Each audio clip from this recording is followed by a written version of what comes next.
Hello, Shiver Seekers. We have a special treat for you. A bonus episode with new information about the Robyn Gardner case we just covered. This episode was created after we were given an exclusive interview with a source close to Robyn. Now, at the time, this source told us they were comfortable with us sharing their name. However, after the fact, and after we had recorded this episode, that source told us they would prefer that we keep their name private. And out of complete respect for this person, we decided to do just that. So our episode is going to sound a little different today. We have censored this person's name. And again, this is for their own protection. I can confirm this is definitely a source close to Robyn and someone that I trust to give accurate information. But again, out of respect for this person's privacy and protection, we have censored their information. We thought about possibly not releasing this episode, but we feel like the information contained in it is really important to Robyn's case and to our coverage of it. So, understanding that, please listen with care, and thank you so much for supporting us and our work here at the Dark Oak. Hello, Shiver Seekers. Are you ready to follow us into the unknown? I'm Cynthia. And I'm Stefanie. You have found the Dark Oak. On today's bonus episode, we give you some new information about the Robyn Gardner case. New to us and now new to you. Stay in your seats.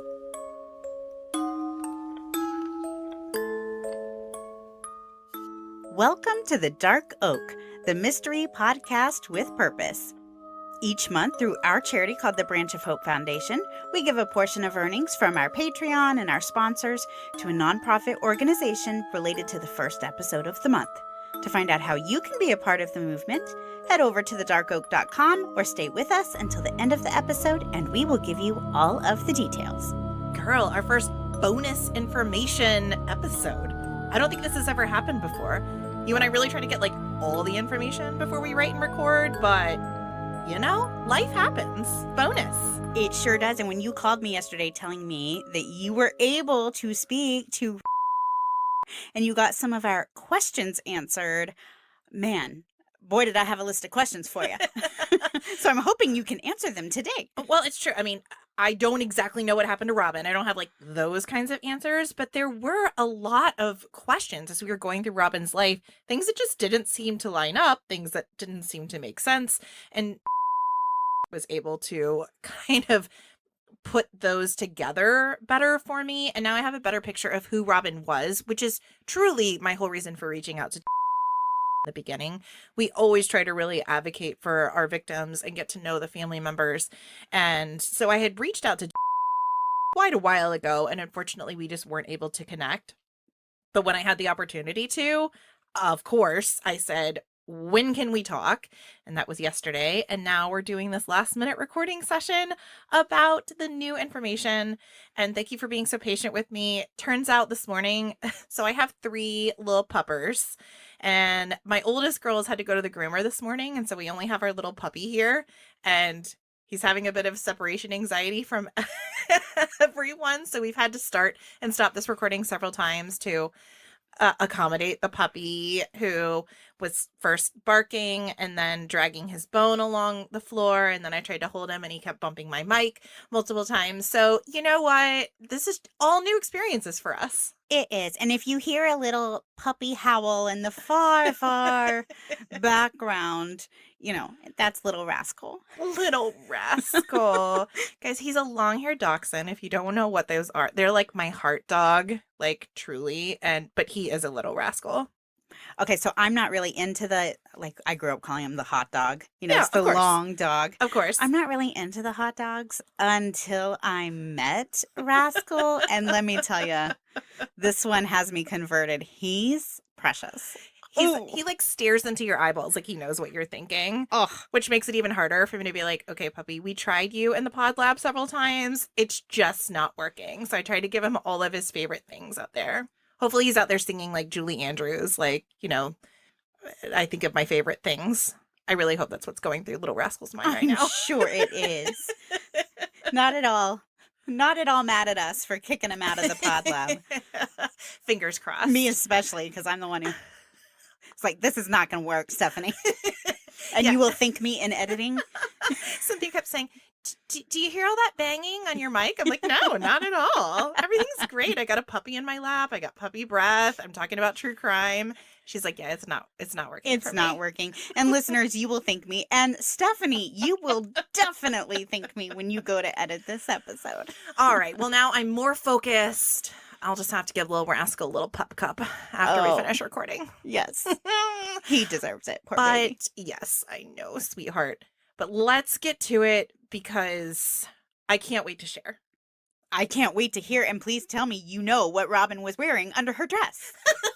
Because I will never get over not knowing if she was wearing a bathing suit when she went into that water that day. I still want to know what kind of toupee glue, what kind of wig glue Gary was using that kept his hair in place for all those horrible currents that he had going on. These are the real questions we need the answers to. Exactly. Critical to this case.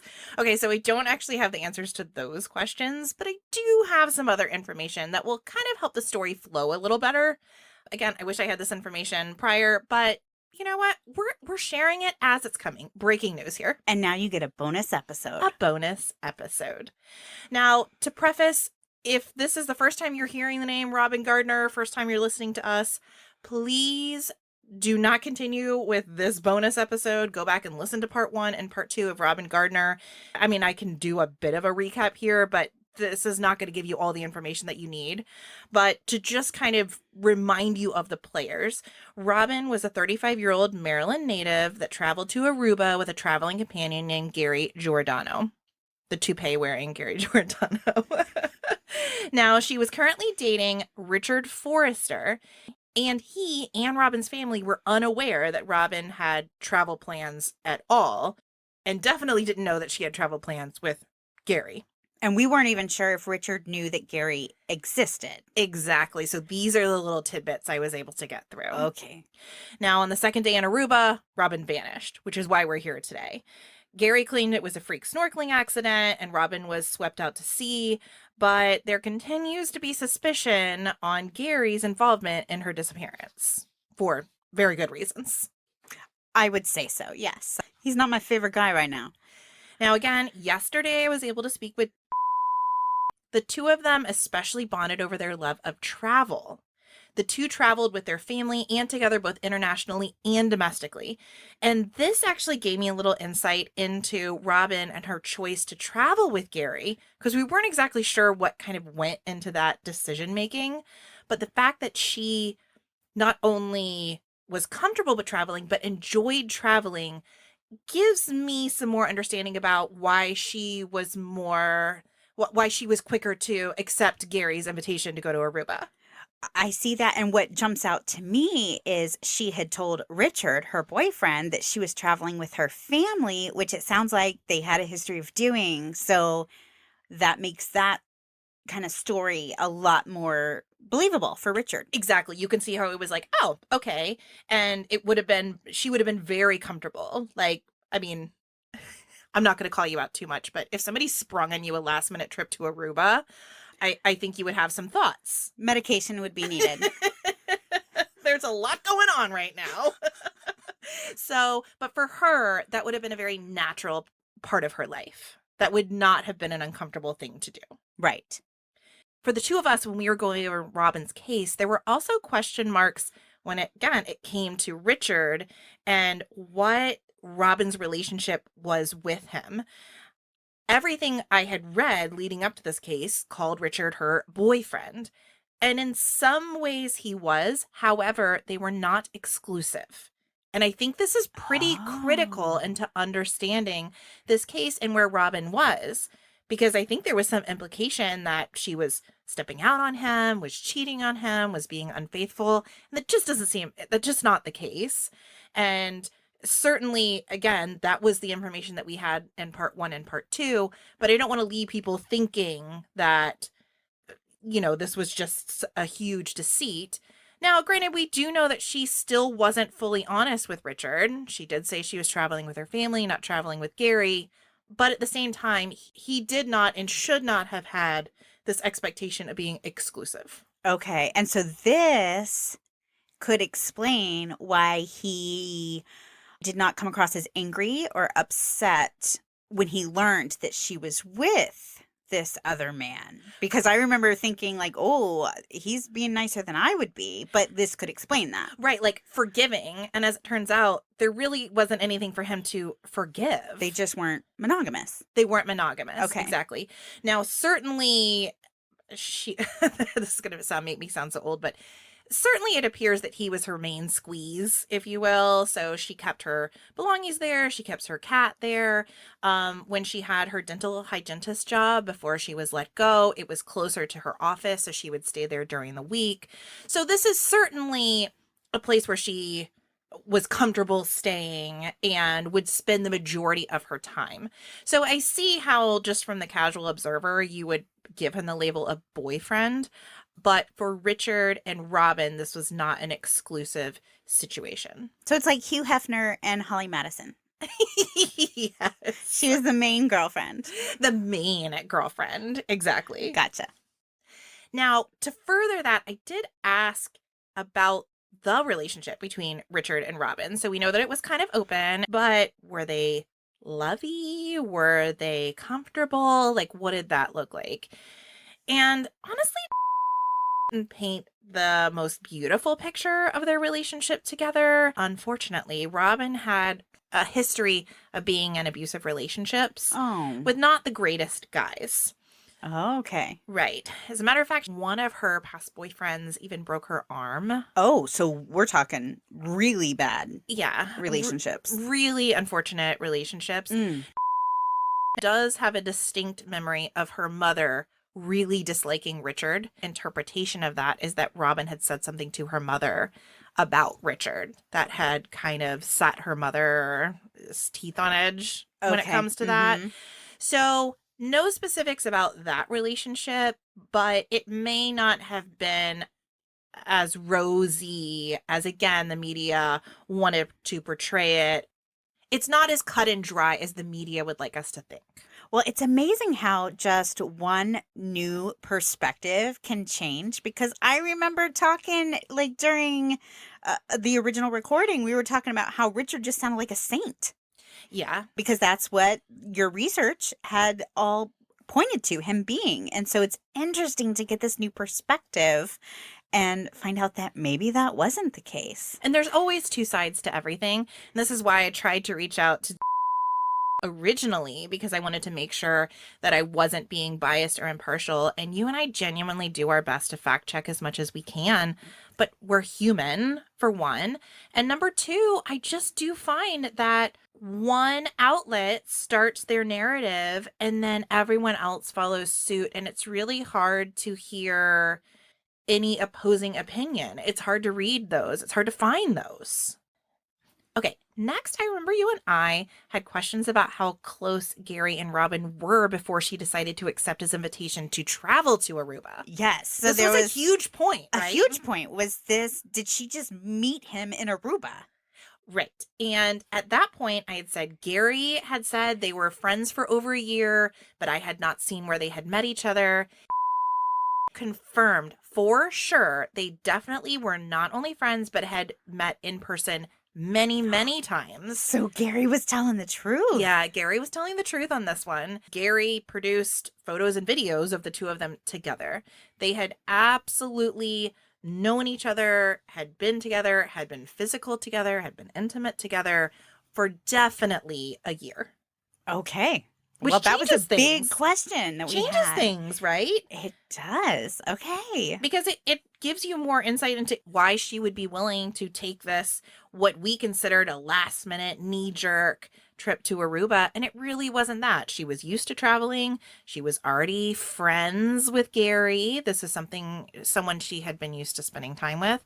So it makes me relate a lot more with her decision to go with Gary originally. Well, it shows that he wasn't a stranger and she could trust him to some extent. She obviously trusted him, because I remember that being a big question. Like, how can we let this stranger fix my drinks? Or how can we sleep in bed next to this stranger? But he wasn't. She knew him. All of the things. Now, I mentioned Gary had provided a lot of photos and videos of the two of them together. Almost all of these were very sexual in nature. And I say that because it kind of helps to define some of the relationship between Robyn and Gary. And it really does appear there was not so much of a friendship so much as just an intimate relationship. So maybe like friends with benefits, I guess? Is that still a term? I guess, but there wasn't a lot of spending time together out and about. Okay, so just a what is that called? Booty call? A booty call. Yes. A hookup. A hookup. Okay. Yeah, I think a hookup. Wow. I'm showing my age. Because it wasn't necessarily a booty call. I mean, because they had arranged like times to meet. This was definitely more of just a hookup situation. Okay. Exactly. But again, both of them were consenting adults, and whatever they decided to do is what they decided to do. But again, it does give them a little bit of a more clear picture of Gary's expectations and Robyn's expectations out of this relationship. Well, and I will tell you honestly, so far, everything you've told me almost makes me feel like Gary is a more upstanding person than I had thought after our last record. Just because so far we haven't caught him in any lies. And whereas last time we weren't sure. Last time we weren't sure. There were still question marks. I think we did give him some of the benefit of the doubt in there. Like, okay, we only have this. Sure. But like personally, I can tell you that, I mean, I definitely thought, oh, he's kind of suspicious. But so far, everything that I'm learning goes alongside with what he said. Yeah. Now, the rest of what I learned from here's where it changes. puts Gary back in the hot seat. Okay. It does tie up all those loose ends in the beginning. Like, how did Robyn and Gary even find themselves in this situation to begin with? Gotcha. And for me, this paints a clearer picture. Okay. And the reason I wanted to define this, quote, relationship between Gary and Robyn is that it was very clear to Gary that Robyn was just sex to him. That's really all their relationship was. So I know we thought, okay, if Gary was to murder her, like if Gary had murdered Robyn, what would the motivation have been? And one of the things that we thought it could have been was that Gary wanted a relationship with her and found that she was still texting with Richard. Remember, she had sent these messages saying, this sucks. I want us to work it out. You know, these kind of text messages. And we thought, okay, well, maybe Gary saw that or maybe Gary noticed that. But jealous. From what I can tell, Gary wouldn't have cared. Yeah. Gary wouldn't have cared. It was just sex to him. Okay. However, knowing again that Gary didn't have a lot of feelings towards Robyn, it also made her expendable. Yeah, which also goes along with kind of the vibe we were getting with him. Just like he just didn't really care about her well-being. About her well-being at all. Remember, like, how she always had to, like, walk behind him. And he just seemed just not cold, but, yeah, just very acquaintance. You know, not close with her. You know, someone that you had known. So knowing now, so you've seen the videos of them together. Right. Knowing that they had known each other for over a year and had spent all this intimate time together, wouldn't you expect him to be a little bit more caring towards her? Yeah. Well, and then the big question that we had is, I mean, and maybe I'm jumping ahead, but when she's in the water, allegedly fighting for her life, and he's just worried about himself, and just, again, it kind of, this could explain why he wasn't in such a, you know, a state of panic looking for her and such, if he really just didn't care. And it sounds like he may not have. This would also make sense if his motive truly was the insurance payout. Remember that big insurance payout? That's kind of the crux of this whole case. Maybe he thought she was the perfect expendable victim, someone he didn't really have a connection with. And she wasn't super close with her family at the time, at least geographically. And maybe he thought no one would miss her, and he wouldn't. Kind of made her the perfect victim. If he is a murderer, then yes, she could definitely be a really easy victim. Remember that book that Gary released back in 2016? The one that painted him as some martyr Yes. in this bid for justice. The one he referred to every 30 seconds at his Dr. Phil interview. Yeah, that's read my book. Read my book. That's if you the read my one. book. Yeah, if you read my book, exactly. Actually answered Danielle when she had a direct question for him about his relationship with her. Well, you should her read sister. my book. Well, you should read my book. Yeah. Yeah. Well, revealed to me in that book, which again is no longer in print. I wasn't able to get my hands on it, and now I'm actually kind of glad that I didn't. I just wouldn't want any of the proceeds to go to him, honestly. Sure. Well, thrift books. Maybe you could get it secondhand, and maybe. You know what? If it wound up in my Christmas stocking, Cynthia, I wouldn't be sad. Hint, hint. Okay. In that book, he detailed some of these like sexual rendezvous. Ew. In like graphic detail that didn't really paint Robyn in a very flattering light. Well, I mean, even if that's the kind of relationship they had, I mean, we're talking about a woman who's either deceased or missing. You believe her to have died while she was with you. Like, where's the sensitivity? Apparently there was none. Right. That's not cool. And he even gave like intimate details about how she prepared herself to go on dates, you know, in an intimate way. Ew. Yeah. Ew. Which is just... Oh, he's gross. Talk about rubbing me the wrong way. Okay, so I started off, again, wanting to kind of be like, okay, maybe Gary's not so bad. Ew, yuck, Gary. Ew, yuck, Gary. Exactly. So now I'm very pleased that I don't have that book. So until Stefanie gets one in her stocking this Christmas. Again, thrift books so that Gary sees no proceeds. Gary sees no proceeds. But I just feel like adding these details into a book of even an acquaintance that you know is probably deceased is just cold. Oh, it's gross. I find it just very cold. No, it's gross. I mean, I remember similar stories about Nicole Brown Simpson coming out in books about her after. No, it's disgusting. There's no class. You just don't do that. You just don't do that. You just don't in do my that. opinion. Yeah. Said in her encounters with Gary that he was constantly condescending, he was constantly demeaning, always talking down to their family, always just, you know, I mean, and you can see it in his demeanor in the interviews that are televised, just being very on his high horse about it, that he knows better than everyone. Remember him talking about to Dr. Phil that Dr. Phil's like, no, don't worry, Gary, I can follow you. He definitely came across. Stefanie and I watched the Dr. Phil interview after after we recorded the first time. She's like, look at this. So we watched the whole interview, and he definitely was an unlikable guy. Just like you said, condescending, acted like he had all the answers. Everybody else is just so stupid. Right. They clearly haven't read his book.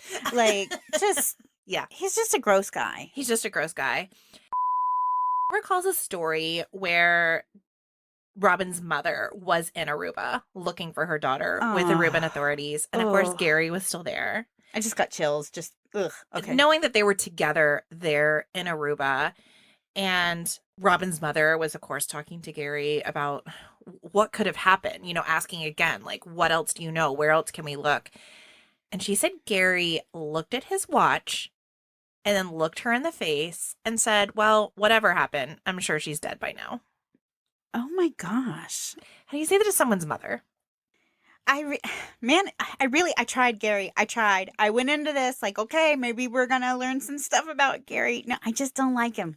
He's a yucky guy. Whether he's responsible for her murder or not, he clearly didn't care. He just didn't care. He didn't care. So either way, he's just a bad guy.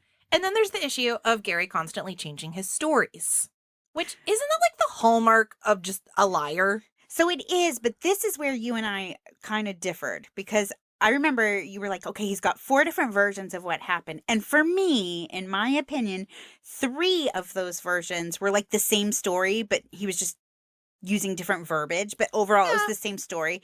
Pretty much the water got rough and he was in trouble. Is kind of how I interpreted 3 of those stories. Right.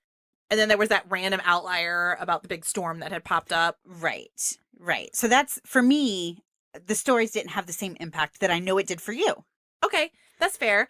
But Reuben authorities did definitely tell Robyn's family that they felt like Gary was a little squirrely with his answers too. So again, maybe it's open to interpretation. I don't know.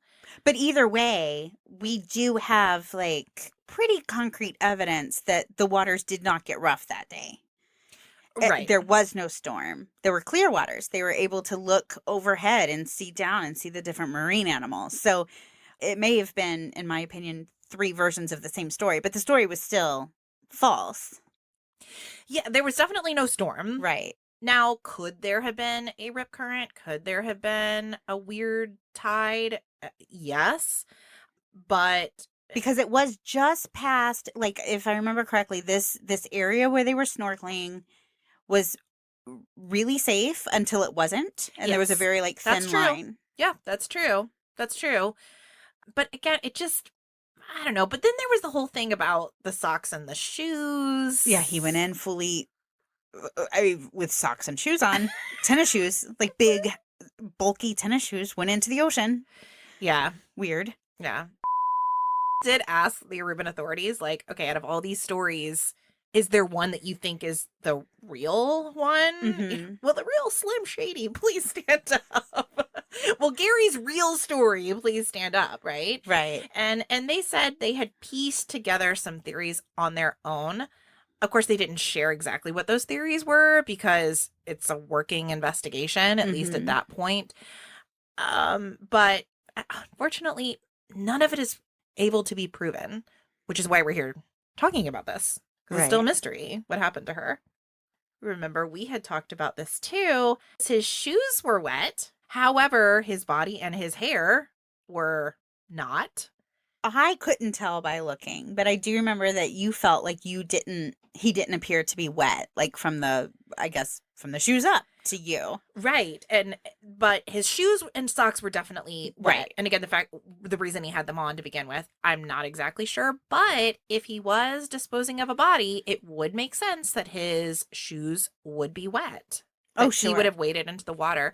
And so that's what we said. Whether he was innocent or whether he was guilty, his shoes being wet, he was in the water. He was in the water. Right. Exactly. So that doesn't really prove yes or no to me. Right. But if the rest of his body was not wet, which again, I don't know for me was actually proven, but if it wasn't wet, then for me that would also probably prove that he did not get caught,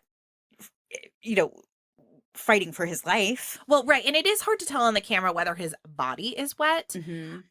His hair is still in place, though. Right. His hairpiece is still in place, which to me does indicate something. Now, we did go over in our other episode that it is possible if you have very good waterproof wig glue that your toupee could have stayed on. It just does seem a little unusual to me.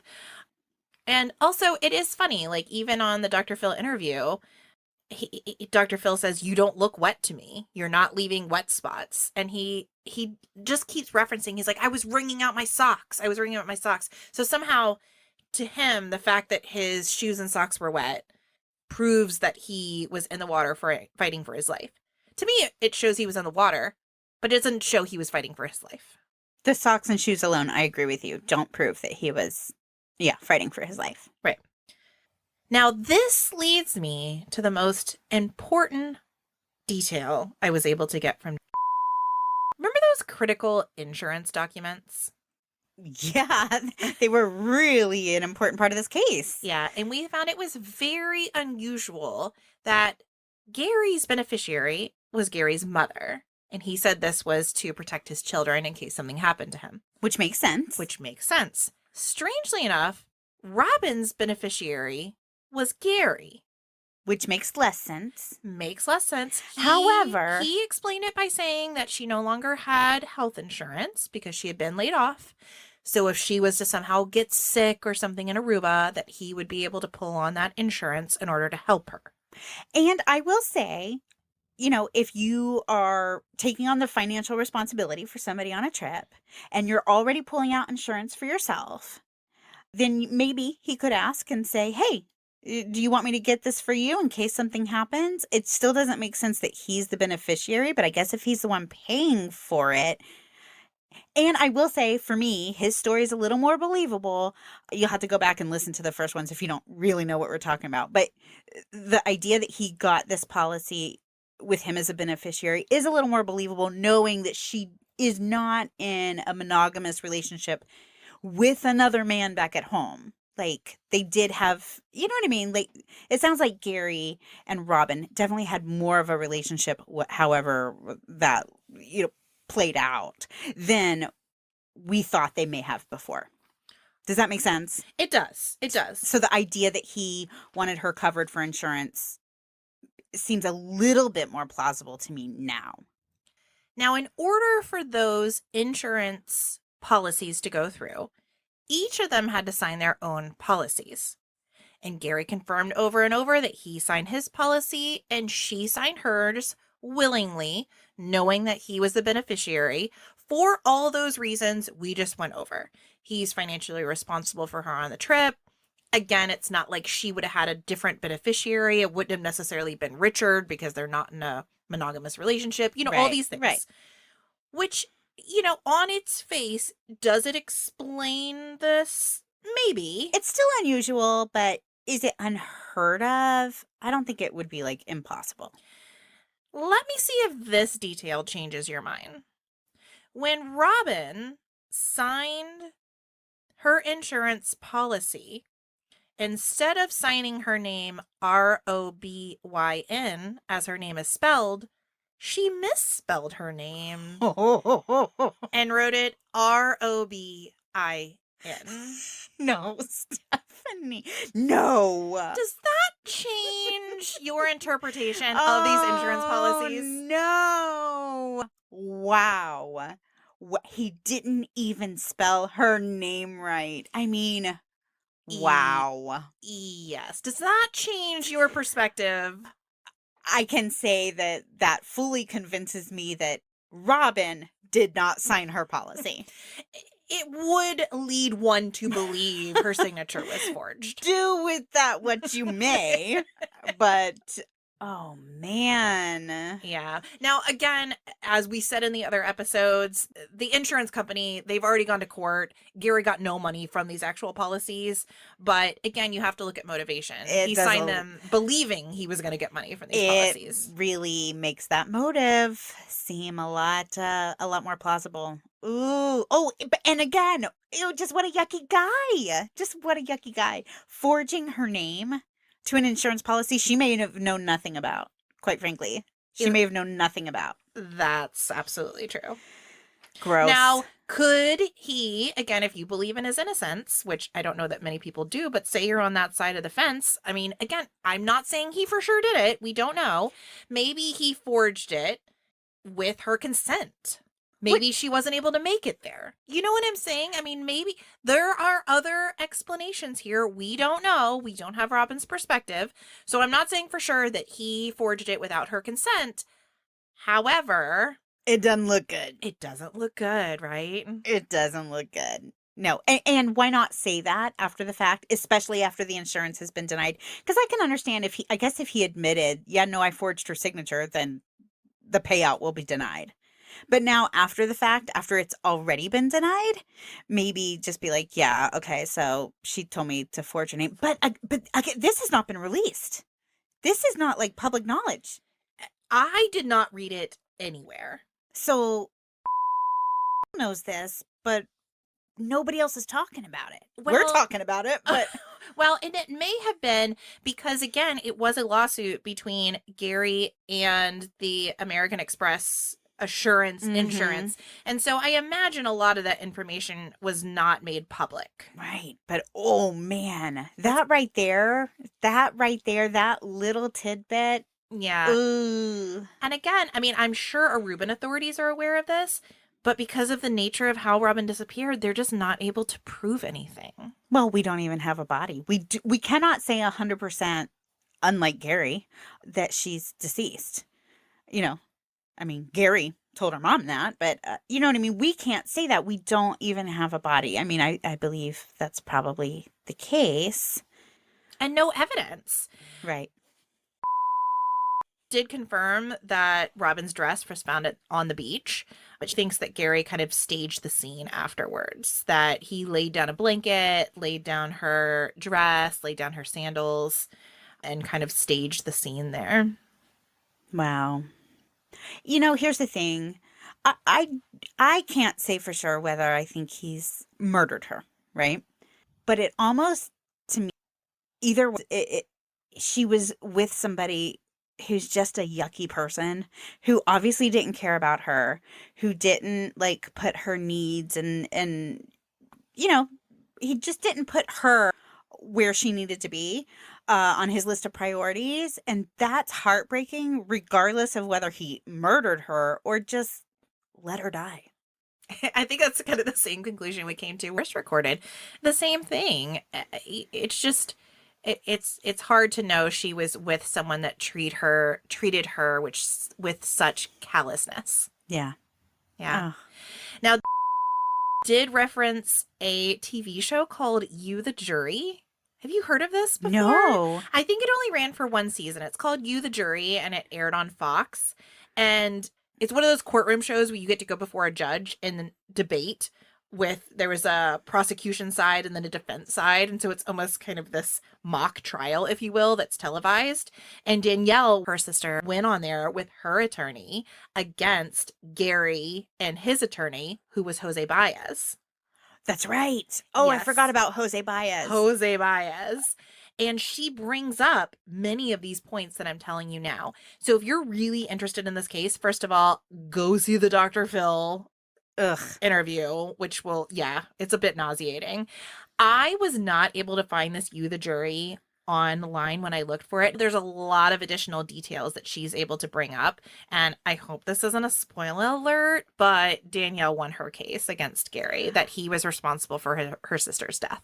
I mean, that's kind of telling. It's a real judge, right? And real attorneys. And like, it's really just like a mock trial. Yeah. I don't know. That's pretty telling. Yeah, I think so too. So if you're interested, You the Jury, go check it out. Now, I always ask, what's something you really want me to tell our listeners about your loved one? How do you want them to be remembered? What are the things you remember about them? And what was special about them? Again, we never want to just be exploitive. We want to get to know the heart of the person that is now missing or deceased. Said Robyn's sense of humor. She was fantastic at one-liners. She was great at like practical jokes. Aww. And she was super witty. She was one of those that just had something to say. And I feel like sense of humor is one of those you're born with it or you're not. And it can get you anywhere. She loved her cats. Remember us talking about those in the very beginning? Yeah.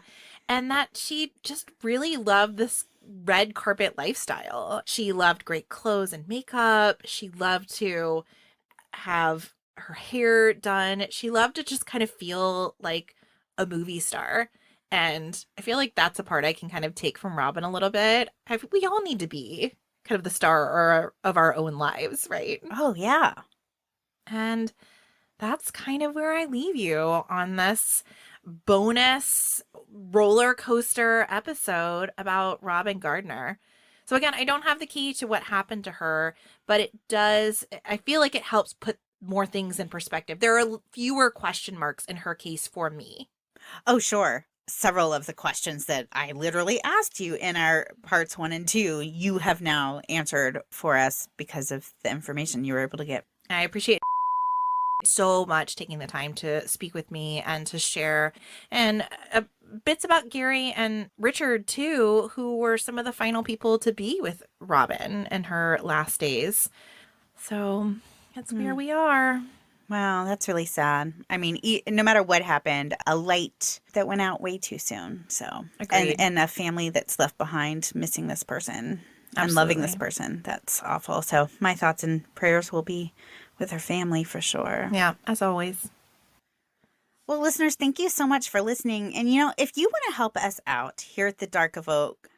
You're the darkest of the oaks. Here at the Dark Oak, we really try to give back to the community who we talk about. And you know how we do that through our Branch of Hope. You can go to our website and read more about that. But We are very aware that you cannot give to everybody. We know that. We know you have to choose where your resources go. You can't join every Patreon. You can't give to every charity.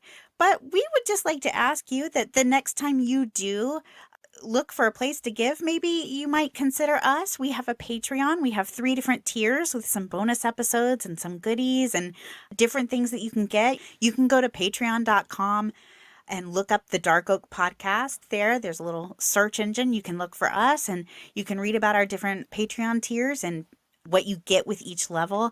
And then you can just feel good about the fact that a portion of all of our proceeds from our Patreon and our sponsorships goes back to a community who's been affected by true crime or one of the stories that we tell here at the Dark Oak. So remember us. Think of us, if you will. And we genuinely look at every single comment, and we really love getting to know our listeners. We want to hear which of these cases are interesting to you. We cover a range. We have missing persons cases, we have unsolved homicides, we have hauntings, and we want to know what you want to hear. And joining our Patreon is definitely a way to connect with us. You can also just hop on over to our social media page. We are absolutely real people living real lives, and we want to know you as well. We do. We look at you as friends. And that's the cool thing about podcasting is like, I have podcast buddies. Some are other podcast hosts living literally in other countries. Some are our listeners living all over the world. And it's like we're friends and we've never even really met face to face, but we feel like we know each other because we have this beautiful community we've built here. So yeah, absolutely. So if you find yourself with a few spare bucks laying around, we would love for you to connect with us on our Patreon or by donating to any of our Branch of Hope foundations that have been featured over the last year. That would be such a blessing to those organizations and to us. We would just feel so honored that you were connected because of something that we have done that really, truly tugs on our heartstrings. And we love hearing stories of connecting lives. Absolutely. So for more information on that, you can just go to our website, thedarkoak.com. And we love you. Thanks so much for listening. Absolutely. We'll see you guys again soon. Bye. Bye-bye.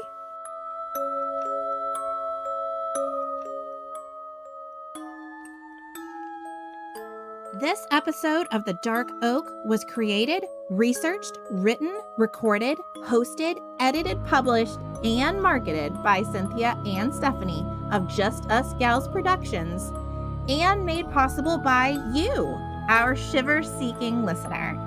Special thanks goes to Justice Himes for our incredible artwork and Ryan Crete for our amazing music.